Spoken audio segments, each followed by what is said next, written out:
Vice President Harris,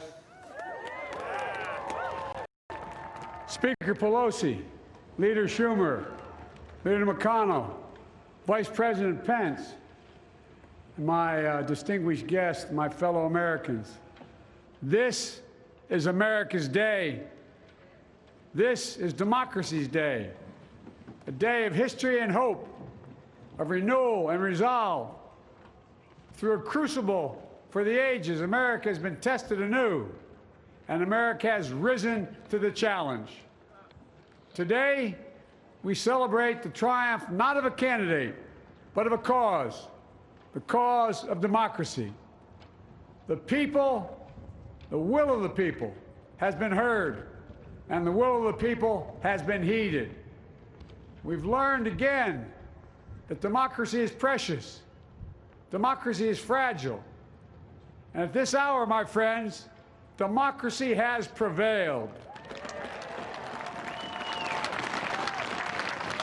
So now, on this hallowed ground where just a few days ago, violence sought to shake the Capitol's very foundation, we come together as one nation, under God, indivisible, to carry out the peaceful transfer of power as we have for more than 2 centuries.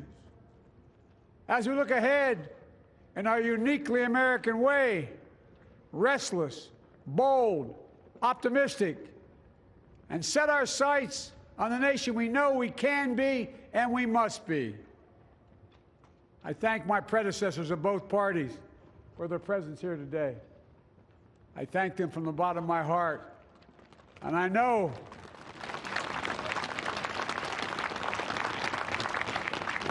the resilience of our Constitution and the strength of our nation, as does President Carter, who I spoke with last night, who cannot be with us today, but whom we salute for his lifetime in service. I've just taken the sacred oath each of those patriots have taken, the oath first sworn by George Washington. But the American story depends not on any one of us, not on some of us, but on all of us, on we, the people, who seek a more perfect union. This is a great nation. We are good people. And over the centuries, through storm and strife, in peace and in war, we've come so far, but we still have far to go. We'll press forward with speed and urgency, for we have much to do in this winter of peril and significant possibilities. Much to repair, much to restore, much to heal, much to build, and much to gain. Few people in our nation's history have been more challenged or found a time more challenging or difficult than the time we're in now. Once-in-a-century virus that silently stalks the country has taken as many lives in 1 year as America lost in all of World War II. Millions of jobs have been lost. Hundreds of thousands of businesses closed. A cry for racial justice, some 400 years in the making, moves us. The dream of justice for all will be deferred no longer. A cry for survival comes from the planet itself, a cry that can't be any more desperate or any more clear. And now, a rise of political extremism, white supremacy, domestic terrorism, that we must confront and we will defeat. To overcome these challenges, to restore the soul and secure the future of America, requires so much more than words. It requires the most elusive of all things in a democracy: unity. Unity. In another January, on New Year's Day in 1863, Abraham Lincoln signed the Emancipation Proclamation. When he put pen to paper, the president said, and I quote, "If my name ever goes down into history It'll be for this act, and my whole soul is in it. My whole soul is in it. Today, on this January day, my whole soul is in this, bringing America together, uniting our people, uniting our nation. And I ask every American to join me in this cause.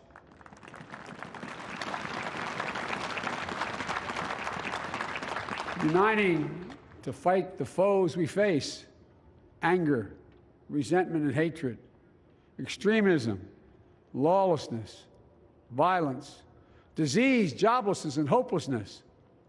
With unity, we can do great things, important things. We can right wrongs. We can put people to work in good jobs. We can teach our children in safe schools. We can overcome the deadly virus. We can reward work and rebuild the middle class and make health care secure for all. We can deliver racial justice, and we can make America once again the leading force for good in the world. I know speaking of unity can sound to some like a foolish fantasy these days. I know the forces that divide us are deep and they are real. But I also know they are not new. Our history has been a constant struggle between the American ideal that we're all are created equal and the harsh, ugly reality that racism, nativism, fear, demonization have long torn us apart. The battle is perennial, and victory is never assured. Through Civil War, the Great Depression, World War, 9/11, through struggle, sacrifice, and setbacks, our better angels have always prevailed. In each of these moments, enough of us have come together to carry all of us forward. And we can do that now. History, faith, and reason show the way of unity. We can see each other not as adversaries, but as neighbors. We can treat each other with dignity and respect. We can join forces, stop the shouting, and lower the temperature. For without unity, there is no peace, only bitterness and fury. No progress, only exhausting outrage. No nation, only a state of chaos. This is our historic moment of crisis and challenge, and unity is the path forward. And we must meet this moment as the United States of America. If we do that, I guarantee you we will not fail. We have never, ever, ever, ever failed in America when we've acted together. And so today, at this time, in this place, let's start afresh, all of us.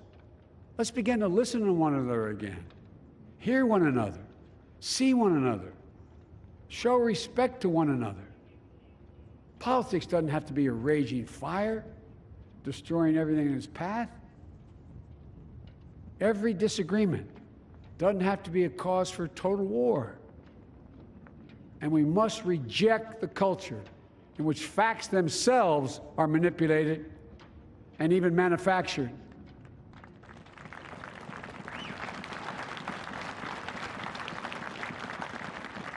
My fellow Americans, we have to be different than this. America has to be better than this. And I believe America is so much better than this. Just look around. Here we stand in the shadow of the Capitol Dome, as was mentioned earlier, completed amid the Civil War, when the Union itself was literally hanging in the balance. Yet we endured. We prevailed. Here we stand, looking out on the great mall where Dr. King spoke of his dream. Here we stand where 108 years ago, at another inaugural, thousands of protesters tried to block brave women marching for the right to vote. And today, we mark the swearing in of the first woman in American history elected to national office, Vice President Kamala Harris. Don't tell me things can't change. Here we stand across the Potomac from Arlington Cemetery, where heroes who gave the last full measure of devotion rest in eternal peace. And here we stand, just days after a riotous mob thought they could use violence to silence the will of the people, to stop the work of our democracy, to drive us from this sacred ground. It did not happen. It will never happen. Not today, not tomorrow, not ever. Not ever.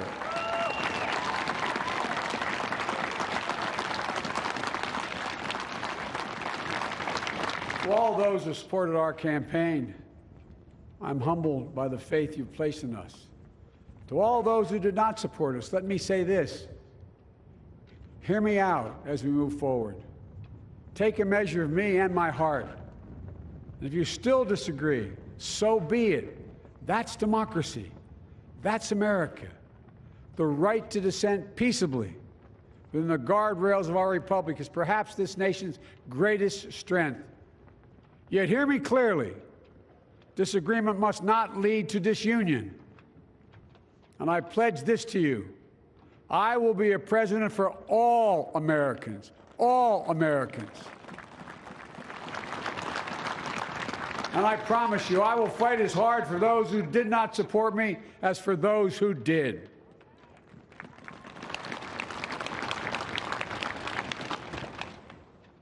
Many centuries ago, St. Augustine, a saint of my church, wrote that a people was a multitude defined by the common objects of their love. Defined by the common objects of their love. What are the common objects we as Americans love that define us as Americans? I think we know. Opportunity, security, liberty, dignity, respect, honor, and yes, the truth. Recent weeks and months have taught us a painful lesson. There is truth and there are lies. Lies told for power and for profit. And each of us has a duty and a responsibility as citizens, as Americans, and especially as leaders. Leaders who have pledged to honor our Constitution and protect our nation, to defend the truth and defeat the lies. Look, I understand that many of my fellow Americans view the future with fear and trepidation. I understand they worry about their jobs. I understand, like my dad, they lay at bed at night, staring at the ceiling, wondering, can I keep my health care? Can I pay my mortgage? Thinking about their families, about what comes next. I promise you, I get it. But the answer is not to turn inward, to retreat into competing factions, distrusting those who don't look like you, or worship the way you do, or don't get their news from the same sources you do. We must end this uncivil war that pits red against blue, rural versus urban, conservative versus liberal. We can do this if we open our souls instead of hardening our hearts, if we show a little tolerance and humility, and if we're willing to stand in the other person's shoes, as my mom would say, just for a moment, stand in their shoes. Because here's the thing about life. There's no accounting for what fate will deal you. Some days, when you need a hand. There are other days when we're called to lend a hand. That's how it has to be. This is what we do for one another. And if we are this way, our country will be stronger, more prosperous, more ready for the future. And we can still disagree. My fellow Americans, in the work ahead of us, we're going to need each other. We need all our strength to persevere through this dark winter. We're entering what may be the toughest and deadliest period of the virus. We must set aside politics and finally face this pandemic as one nation. One nation.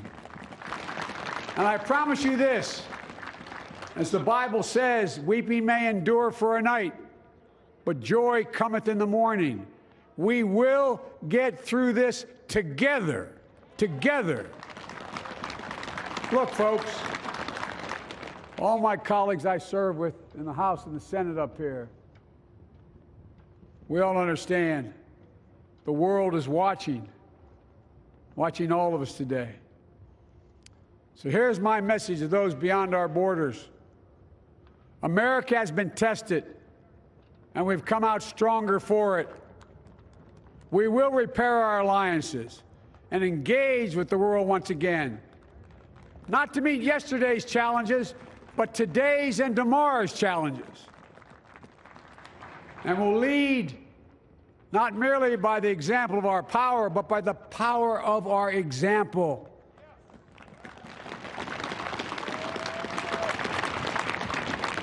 We'll be a strong and trusted partner for peace, progress, and security.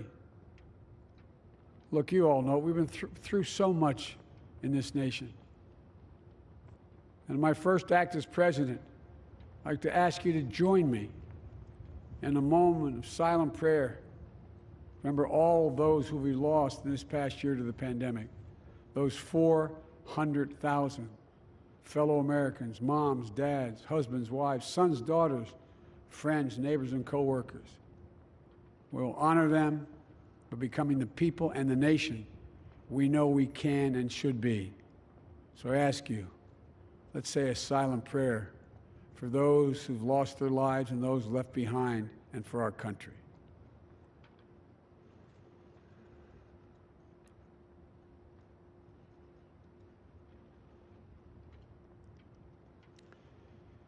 Amen.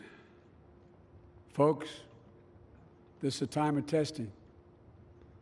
We face an attack on our democracy and on truth, a raging virus, growing inequity, the sting of systemic racism, a climate in crisis, America's role in the world. Any one of these would be enough to challenge us in profound ways. But the fact is, we face them all at once, presenting this nation with one of the gravest responsibilities we've had. Now we're going to be tested. Are we going to step up, all of us? It's time for boldness, for there's so much to do. And this is certain. I promise you, we will be judged, you and I, by how we resolve these cascading crises of our era. We will rise to the occasion is the question. Will we master this rare and difficult hour? Will we meet our obligations and pass along a new and better world to our children? I believe we must. I'm sure you do as well. I believe we will.